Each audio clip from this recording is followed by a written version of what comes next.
Ayan po, at nanganak yung ating baboy. Paglabas natin kaninang umaga, may isa na silang lumabas na anak. Mabilis naman yung kanyang pagpapaanak.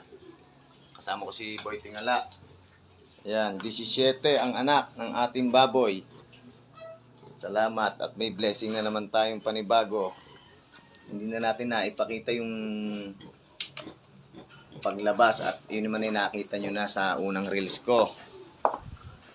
Ayan po. Yung isang maliit, inaalalayan ni Boy Tingala kasi mahina pa. Inaalalayan doon sa kanyang pagdede.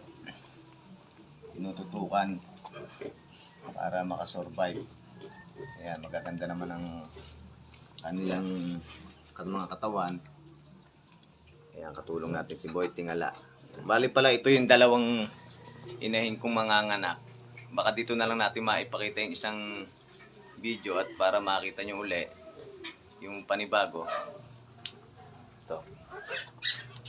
Ito yung nagle-labor na rin. Nagle-labor na rin. Sabay sila. Nauna lang ng konti yung isa.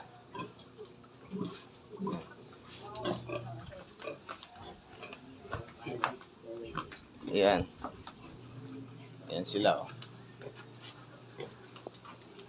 Simpleng-simple lang ang pag-aalaga ng baboy.